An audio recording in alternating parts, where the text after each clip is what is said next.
अस्सलाम वालेकुम, कैसे हैं आप सब। तो आज हम स्टार्ट करने जा रहे हैं एक्सरसाइज 9A का क्वेश्चन नंबर 6। तो मेरे पास ये बुक 1 है जिसको हम D1 भी कहते हैं और उसका ये अपडेटेड 7th एडिशन यानी न्यू एडिशन मेरे पास मौजूद है।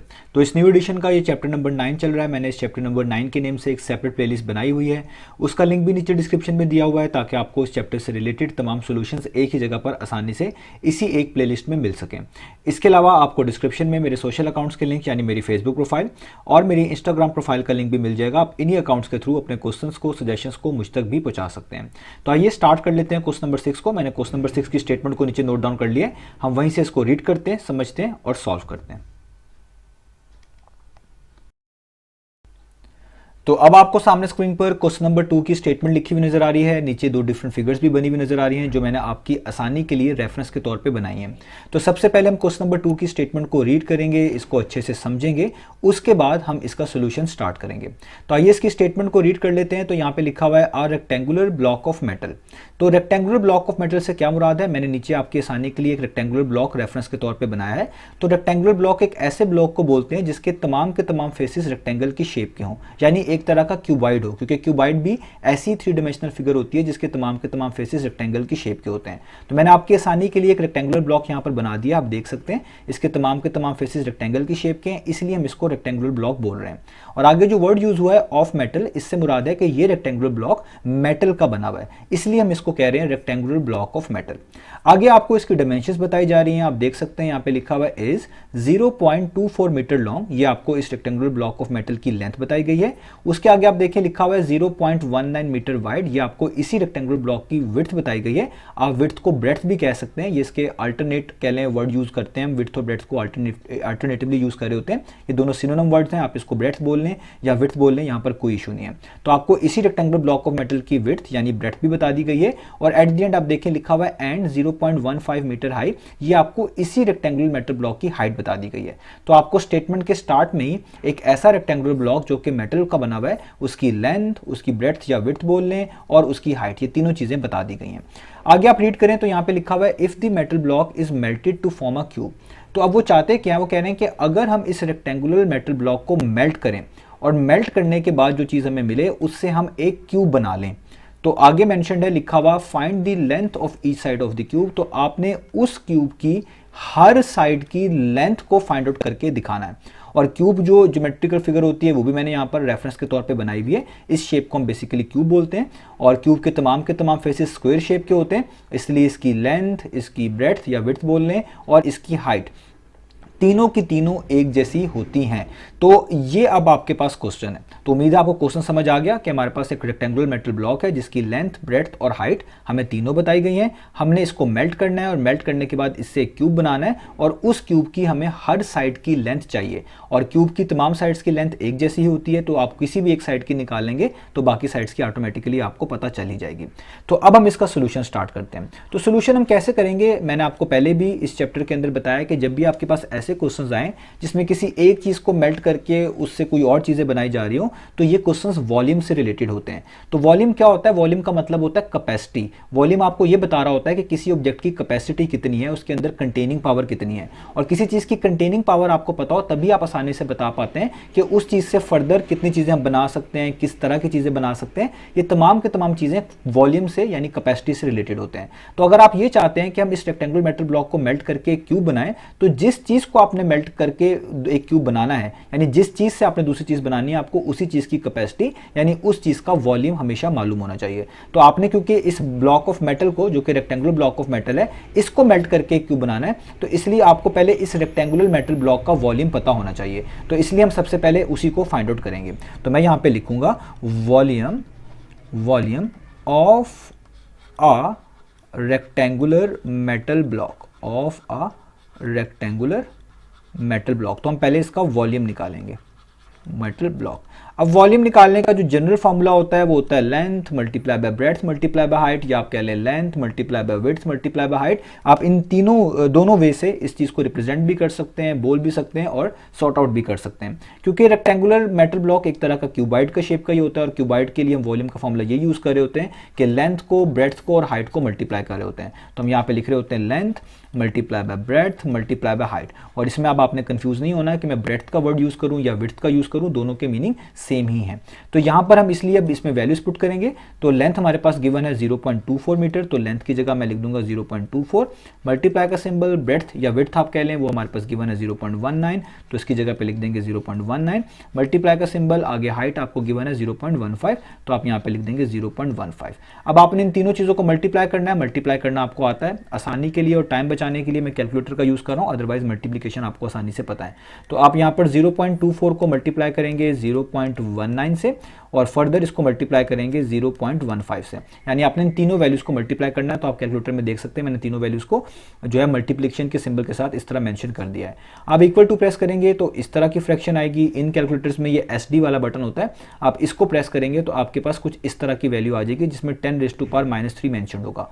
तो इसको आप कह लें 10⁻³ को हटाने के लिए हम क्या करते हैं, आप ये भी समझ लें, आप इस शिफ्ट का बटन प्रेस करते हैं और उसके बाद ENG जो लिखा होता है इस वाले बटन को आप प्रेस करते हैं और इसको आपने बार बार प्रेस करना है। मैं फिर दोबारा देखें शिफ्ट को इंग्लिश को प्रेस करूंगा तो अब आप देखें क्या होगा कि यहाँ पर 10 के ऊपर पावर 0 आ जाएगी। तो जब इस 10 के ऊपर पावर 0 आ जाए तो इससे पहले जो वैल्यू लिखी होती है वो आपका आंसर होता है एग्जैक्ट, बगैर 10 टू रेस पावर के। तो इसलिए आप यहाँ पर लिखेंगे इसका आंसर है 0.00684। तो मैं यहाँ पे लिख दूंगा इसका आंसर आ गया 0.00684 और ये आपने वॉल्यूम निकाला है और ऊपर आपके पास जो डायमेंशंस थी वो सारी की सारी मीटर्स में गिवन थी। तो ये वॉल्यूम है तो इसलिए इसको हम लिखेंगे मीटर क्यूब। तो ये आपने इस मेटल ब्लॉक का वॉल्यूम निकाल लिया जिसको मेल्ट करके आप एक क्यूब बनाना चाहते हैं। अब इस वॉल्यूम का मतलब क्या है, इस वॉल्यूम का मतलब है हमें ये पता चल गया कि जो क्यूब हम बनाएंगे वो बेसिकली इसी चीज़ की मदद से बनाएंगे, इसी वॉल्यूम को देखते हुए बनाएंगे। अब आपने जो क्यूब बनाना है आपको तो उसकी लेंथ चाहिए, तो लेंथ आपने फाइंड आउट करनी है। तो पहले हम लेंथ को लेट कर लेते हैं, तो हम इसलिए यहाँ पे लिख देंगे कि late the length of a cube, यानी जिस क्यूब की हमने लेंथ निकालनी है हम उसको खुद से लेट कर लेते हैं। Let the length of a cube be L, मैं उसको रिप्रेजेंट कर रहा हूं इस लेटर L के साथ। अब देखिए ये क्वेश्चन क्या बन गया, आपके पास वॉल्यूम मौजूद है और आपको एक क्यूब की लेंथ चाहिए। तो ये बड़ा आसान केस है। तो आप गिवन डाटा के लिहाज से सोचें कि अगर आपको वॉल्यूम दिया हो कि जिससे आपने कोई क्यूब बनाना हो और उसकी लेंथ आपको रिक्वायर्ड हो तो आप वॉल्यूम ऑफ क्यूब का फॉर्मूला यूज कर सकते हैं। और आपको वॉल्यूम ऑफ क्यूब का फॉर्मूला भी पता है, मैं यहाँ पे लिख देता हूँ। तो वॉल्यूम ऑफ अ क्यूब का फॉर्मूला होता है लेंथ रेज टू पावर 3, यानी आप लेंथ लिखते हैं और उसके ऊपर पावर 3 का यूज करते हैं।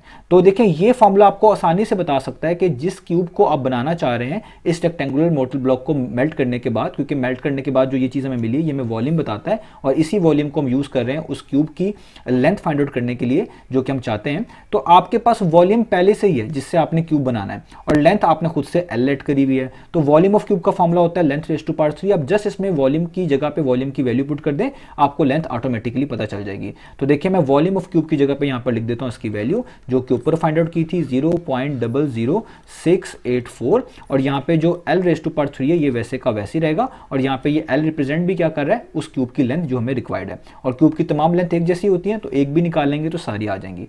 अब आप देखें आपको सिंपल लेंथ चाहिए, इसके ऊपर ये पार्ट 3 नहीं चाहिए थी, तो आपको इस पार्ट 3 को हटाना पड़ेगा। तो जब भी पार्ट 3 को हटाना हो हमें दोनों साइड्स पे क्यूब रूट लेना पड़ता है। तो इसलिए आप यहां पे लिखेंगे taking cube root on both sides. तो आप यहाँ पे मेंशन करेंगे taking cube root on both sides. आपको दोनों साइड्स पर क्यूब रूट लेना पड़ेगा ताकि लेंथ के ऊपर जो पार्ट 3 आपको नजर आ रही है वो खत्म हो सके। तो आप यहाँ पे लिखेंगे क्यूब रूट इस तरीके से, उसके ऊपर नीचे ये वैल्यू आ जाएगी 0.00684 और यहाँ पे भी आप इस लेंथ के ऊपर जो पार्ट 3 है इधर भी आप इस तरह क्यूब रूट अप्लाई कर देंगे।